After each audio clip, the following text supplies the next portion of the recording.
जय श्री कृष्ण। राधे राधे। 2025 में वट सावित्री व्रत इस बार 26 मई दिन सोमवार को किया जाएगा। वट सावित्री व्रत को ही कुछ लोग बरगदाई भी कहते हैं। पति की मंगल कामना एवं अखंड सौभाग्य प्राप्ति हेतु यह व्रत स्त्रियां करती हैं।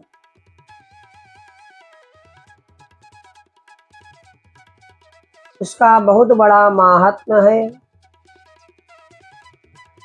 यह व्रत स्त्रियों का एक महत्वपूर्ण व्रत है,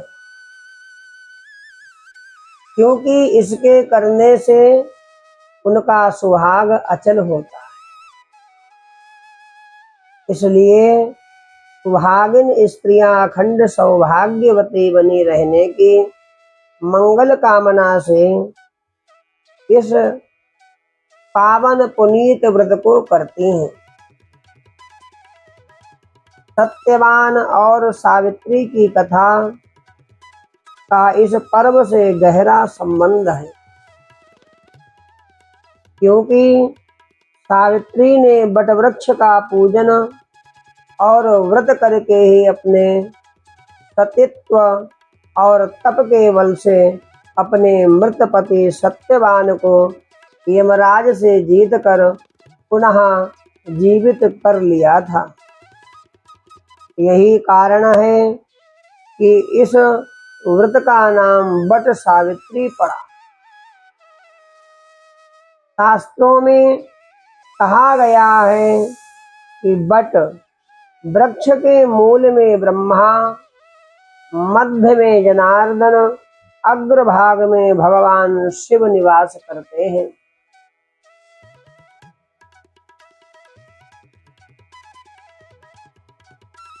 पूजन की विधि क्या होती है? एक सूक्ष्म विधि हम आपको बता रहे हैं। इस व्रत को ज्येष्ठ मास के कृष्ण पक्ष की त्रयोदशी से अमावस्या अथवा पूर्णिमा तक करने का विधान है, लेकिन ज्यादातर लोग इसे अमावस्या को ही करते हैं। विधान अनुसार यह व्रत केवल स्त्रियों द्वारा ही किया जाता है। यूं तो इस व्रत को सौभाग्यवती स्त्रियों के लिए ही बताया गया है, लेकिन कुमारी, विधवा, पुत्रवती, अपुत्रवती स्त्रियां भी इस व्रत को करती हैं। इस दिन वटवृक्ष का पूजन किया जाता है, साथ ही सत्यवान, सावित्री और यमराज की भी पूजा की जाती है। व्रती को प्रतिदिन प्रातः काल नित्य कर्मों से निवृत्त हो स्नान करके पवित्र होकर स्वच्छ वस्त्र धारण करने चाहिए। फिर जल से भरा पात्र लेकर वटवृक्ष के पास संकल्प बोले, मैं अपने पति और पुत्रों की आयु, आरोग्य प्राप्ति एवं जन्म जन्मांतर के सौभाग्य की प्राप्ति के लिए वट सावित्री व्रत का संकल्प करती हूँ। हे वट, अमृत के समान इस जल से मैं तुमको सींचती हूँ। ऐसा कहकर पात्र का जल जड़ों में डाल दें। वट के तने पर रोली चंदन का टीका लगाकर चावल, चना, गुड़ आदि चढ़ा दें। विधिवत पूजन करें। मिट्टी से बने सत्यवान, सावित्री और यमराज की प्रतिमाओं पर रोली चंदन लगाएं एवं धूप दीप दिखाएं। फूल से पूजन करें। इसके पश्चात वृक्ष के तने के चारों ओर कच्चे सफेद सूत के धागों को हल्दी में रंगकर 7 बार परिक्रमा करते हुए लपेट दे। पूजा व व्रत के समापन के बाद ब्राह्मणों को घर बुलाकर भोजन कराना चाहिए। दान दक्षिणा देनी चाहिए। यदि भोजन ना करा सके तो ब्राह्मण को बांस की बनी टोकरी में अन्न, फल, वस्त्र आदि रखकर दान देने का विधान है। अंत में सत्यवान सावित्री की कथा भी सुने। आइए अब हम आप लोगों को वट सावित्री व्रत की कथा श्रवण कराते हैं।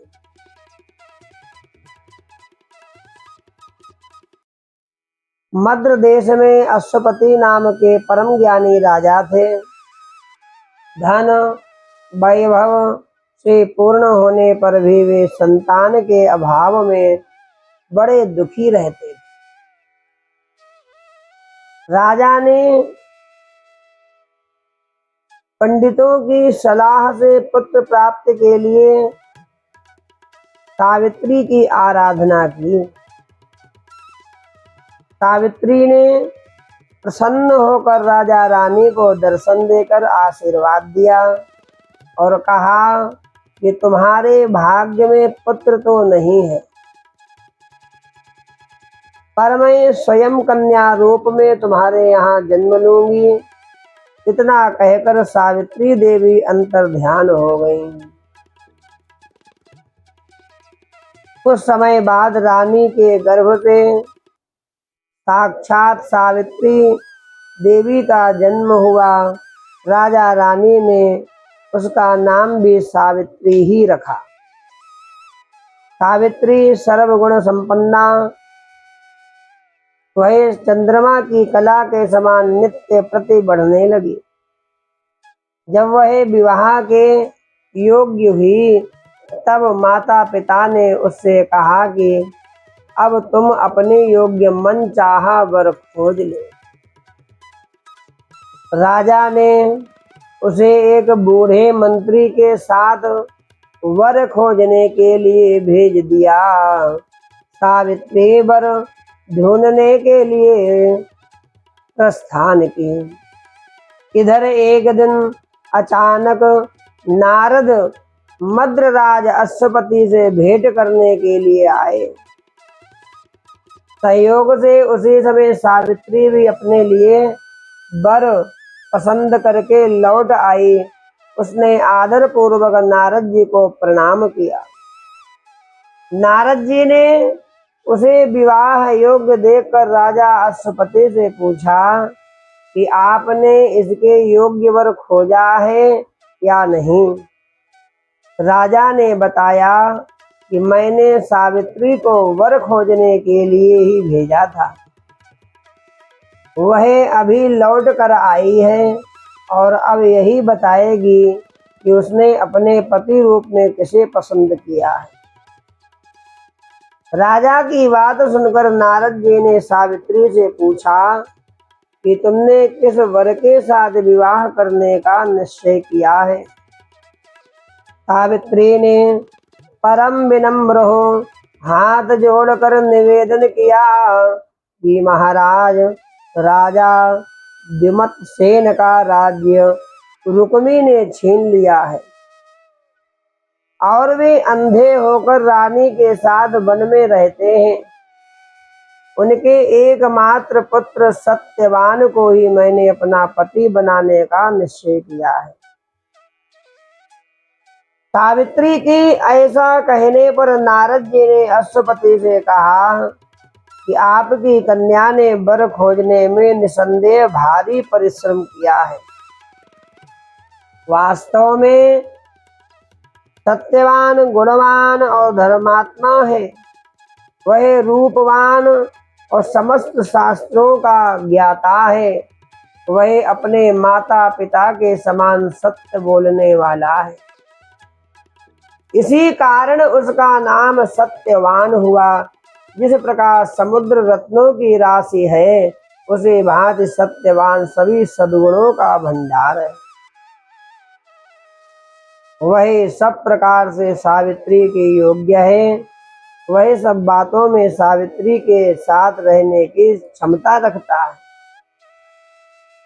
इतना कुछ होते हुए भी उसमें एक दोष है, जिसके सामने ये सभी गुण फीके पड़ जाते हैं।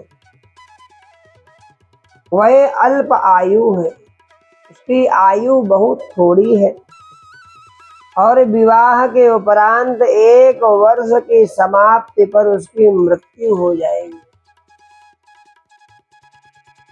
नारद जी के मुख से यह वचन सुनकर राजा अश्वपति का चेहरा उदास हो गया और उनके मधुर स्वप्न नष्ट हो गए।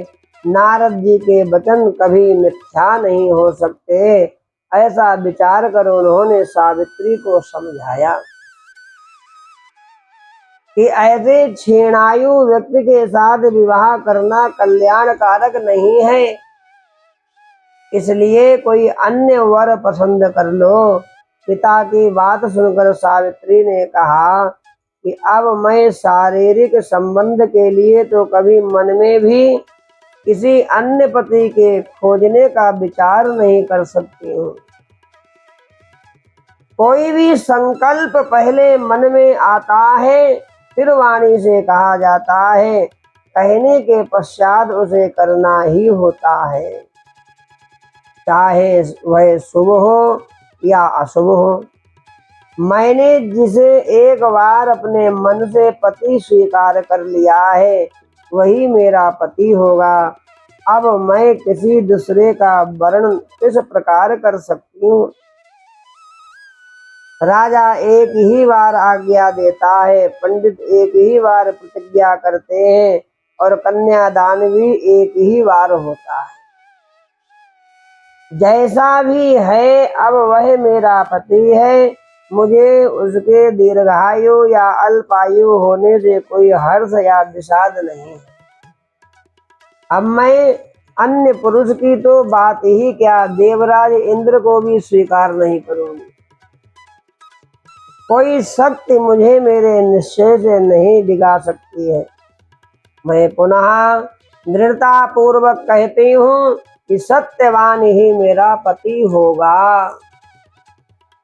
सावित्री का ऐसा दृढ़ संकल्प सुनकर नारद जी ने राजा अश्वपति को सम्मति दी कि तुम्हें सावित्री का विवाह सत्यवान के साथ ही कर देना चाहिए, यही उचित प्रतीत हो रहा है। इस प्रकार राजा को समझा बुझाकर नारद जी अपने स्थान को चले गए। राजा अश्वपति ने भगवान के मंगलमय विधान में विश्वास करके विवाह के समस्त सामग्री इकट्ठी की, सारी व्यवस्था की, विवाह संस्कार की और कन्या तथा बूढ़े मंत्री को साथ लेकर द्युमत सेन की तपोभूमि में पहुंच गए। वहां पर राजा द्युमत सेन अपनी रानी राजकुमार सत्यवान के साथ रहते थे।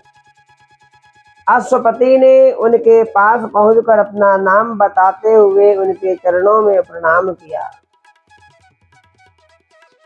द्युमत सेन ने अश्वपति के आने का कारण पूछा तो उन्होंने बताया कि मेरी कन्या सावित्री ने आपके सुपुत्र सत्यवान के साथ विवाह करने का निश्चय किया है। मैं भी इससे सहमत होकर विवाह की तमाम सामग्री लेकर आपकी सेवा में उपस्थित हुआ हूँ। राजा की बात सुनकर द्युमत सेन उदास हो गए और उन्होंने कहा कि अब आप में और मुझ में कैसी समता। आप राज्यासीन उच्च राजा और मैं राज्य भ्रष्ट रंक, इस पर भी हम पति पत्नी अंधे हैं, निर्धन हैं और वन में रहते हैं। आपकी कन्या ने वन के भारी कष्टों को ना जानकर ही ऐसा विचार कर लिया है। महाराज, अश्वपति ने कहा कि सावित्री ने इन सब बातों को भली प्रकार विचार कर लिया है। वह कहती है कि जहाँ मेरे सास ससुर और पतिदेव निवास करते हैं वही मेरे लिए वैकुंठ होगा। सावित्री के ऐसे दृढ़ निश्चय को सुनकर द्युमत सेन ने विवाह की स्वीकृति दे दी। शास्त्र सम्मत रीत से विधि विधान से सावित्री का विवाह सत्यवान के साथ करके राजा अश्वपति तो अपनी राजधानी को लौट गए और उधर सावित्री मनचाहे पति सत्यवान को पाकर सुखपूर्वक वन में रहने लगी।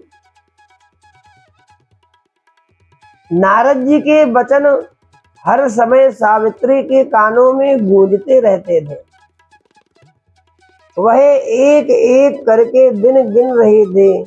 उसने जब पति की मृत्यु का दिन निकट आया जाना तो 3 दिन पहले से ही उसने उपवास आरंभ कर दिया।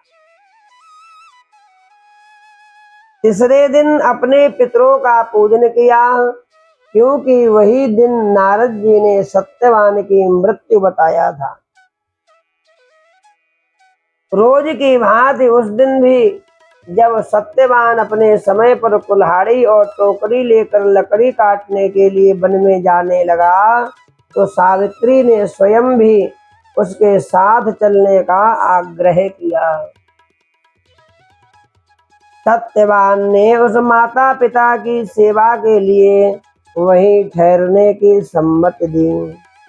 हे सावित्री, तुम माता पिता की सेवा करो।